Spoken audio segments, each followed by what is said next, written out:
The two Indian states of Tamil Nadu and Andhra Pradesh are being battered by cyclone Vardha, thundering in from the Bay of Bengal. So far, it's been heavy rain and strong winds, but parts of both southern states have reported heavy damage already. Meanwhile, at the other side of the world, American space agency NASA is all set to launch 8 microsatellites that will help forecast the intensity of hurricanes and cyclones. Take a look. NASA's Cygnus, or Cyclone Global Navigation Satellite System, will measure surface winds in and near a hurricane's inner core during tropical storms and other related disasters. Up to now, it was not possible to measure surface winds in regions beneath the eye wall of a storm or even intense inner rain bands. Cygnus was due a launch in October this year, but was delayed because of Hurricane Matthew that had lashed NASA's own site in Florida. If tonight's flight meets with success, Cygnus will help forecast the intensity of cyclones even in South Asia, like Cyclone Vardha, which is currently battering India's southeastern coast. Learn through this mission information that will better understand how those hurricanes grow and intensify. A couple of things that I want to make sure you're aware of is that it uses reflected GPS signals. And that allows us to look through the rain that goes on in the hurricane, which is indicative of the frequency that we're using. Most of the missions that are out there are unable to look through there.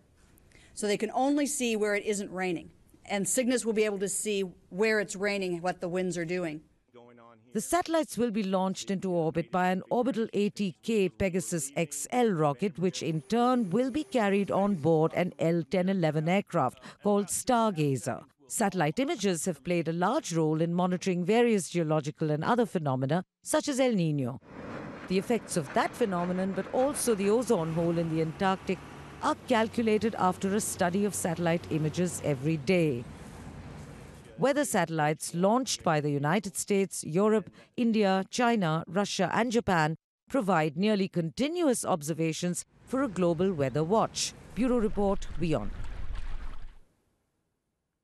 All right, as South India is battered by heavy weather, the question is, how accurate is all the information that agencies like NASA and ISRO gather at considerable expense? Well, to explain that, I'm joined by Nathan Parrish, a NASA fellow at the University of Colorado. Nathan, thanks very much for joining me. I mean, like NASA and the Indian Space Research Organization, ISRO, many space agencies around the world launch weather satellites, just like these ones, at great expense. But really what I'm wondering is how reliable or accurate is that information that they're gathering? That's a very good question. And I think it's important first to think about why is it so difficult to predict the weather, whether it's a storm or just the everyday weather. And something that could be helpful is this, what we call the butterfly effect. So that's the idea that a butterfly, one part in the world, can just flap its wings, and that little bit of wind can carry a whole storm on the other side of the world.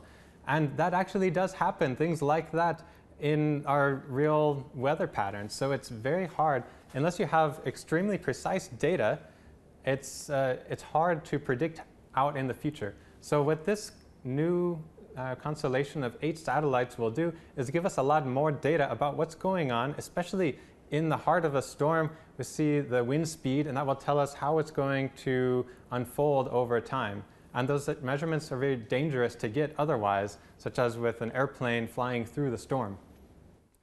Right, so I mean, I understand in this case the microsatellites launch, the satellite system will be mounted on a rocket and then be transported to a certain height by an aircraft, and then a rocket will launch the satellite system into orbit. Why are some launches done like this rather than the traditional launching pad? Yeah, so there are a lot of ways that you can launch something into space. Sometimes you launch from a ground station, that's probably the most common. Sometimes people put the rocket out at sea. They launch it from a barge on the ocean. In this case, they're launching it from the aircraft. So that gives you 2 advantages. One is you can fly the aircraft down to the equator and make use of the Earth's own rotation to help you get into that orbital velocity, which is very high. And the other is that you can get above a lot of the atmosphere just with the airplane. And airplanes are very efficient compared to rockets. So that saves you some of the fuel needed to get into space. And obviously NASA are known throughout the world for their various achievements. I'm just wondering, or just interested to know really, how well known is the Indian Space Agency, ISRO, in terms of the world space community? Yes, well, I am very glad that ISRO is making all these leaps and bounds in the area of space exploration. And in fact, I have a lot of close friends who are from India who came to the United States to study. And it's really great to be able to share that path with India. And I hope that we can see in space exploration, the Earth is a very small place. And it's this international collaboration and helping teach each other lessons learned that we can actually help each other do a lot more than we could individually. Nathan Parrish, a NASA scholar at the University of Colorado. Thanks very much for those inputs on this space satellite launch by NASA. And of course, we were looking at the accuracy of weather forecasting.